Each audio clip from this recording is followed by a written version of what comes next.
Hi, with me Rocky Adiguna. In this video, we will talk about the philosophy of science.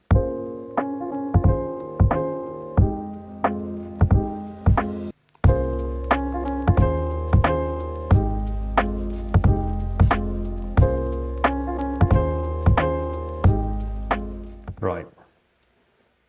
So in this concept, there are two parts.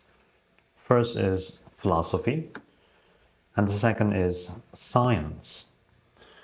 It is best to understand this concept by approaching first the last part, the science part. So let's start from here. The first question is, what is science?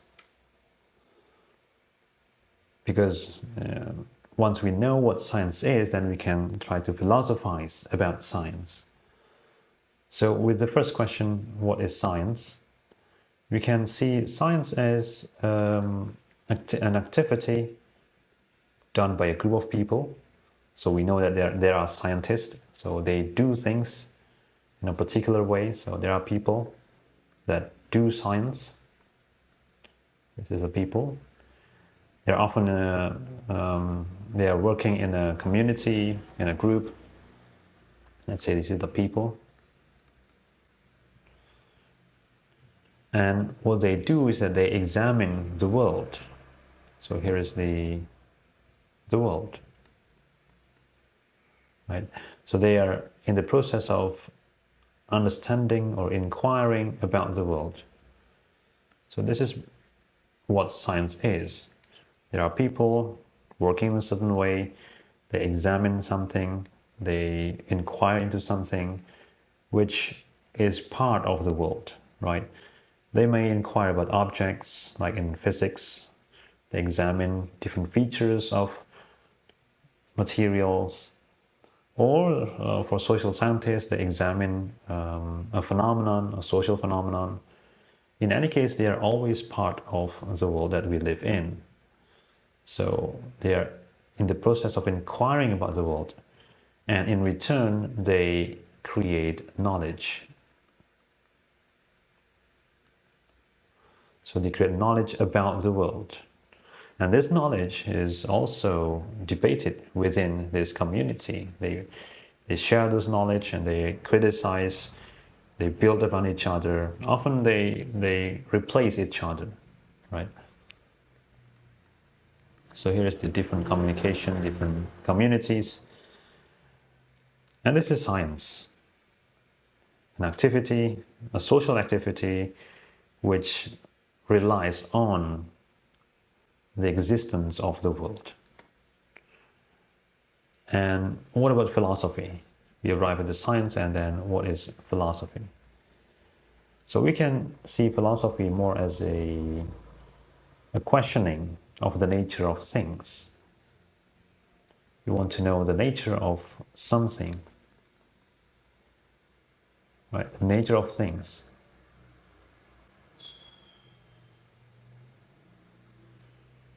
We can also see philosophy as the way of questioning reality. So if science is this activity, a social activity of inquiring the world, then philosophy of science is really asking what the world must be like so that science is possible, right? So here is really the question of how do we define reality in this respect? What is reality? What is the world? Right? Because depending on the way we define reality, we might arrive at a different picture of the world. And in effect, we will produce different kinds of knowledge about the world. So defining reality becomes an important feature for science. And this is what we call in scientific term as ontology.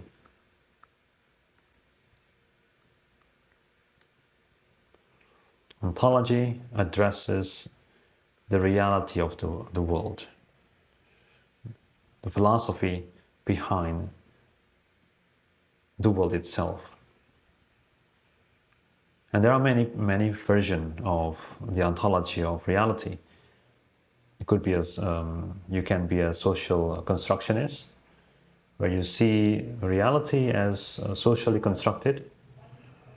Right? There's social constructionists, which is constructionist, which is quite popular in social science. Or you can be a realist,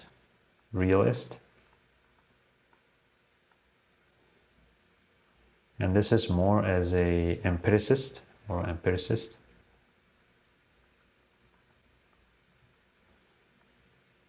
Meaning that what you consider as real is those which you experience. Things that you cannot directly experience, they are not real, and thus they are not the object of inquiry. You can also be a positivist.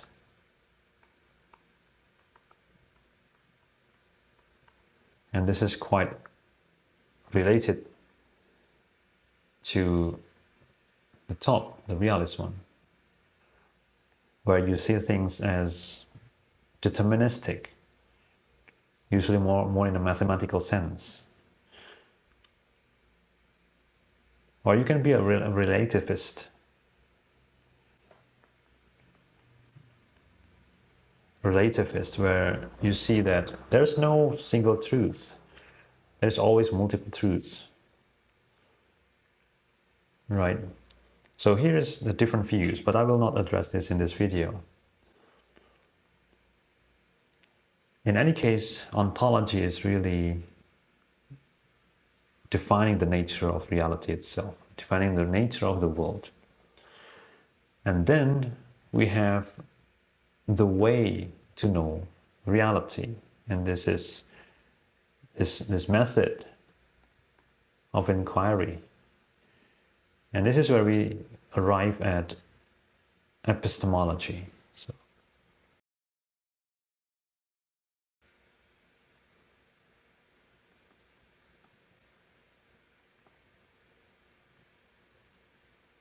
epistemology, the way we inquire about the world once we define the world.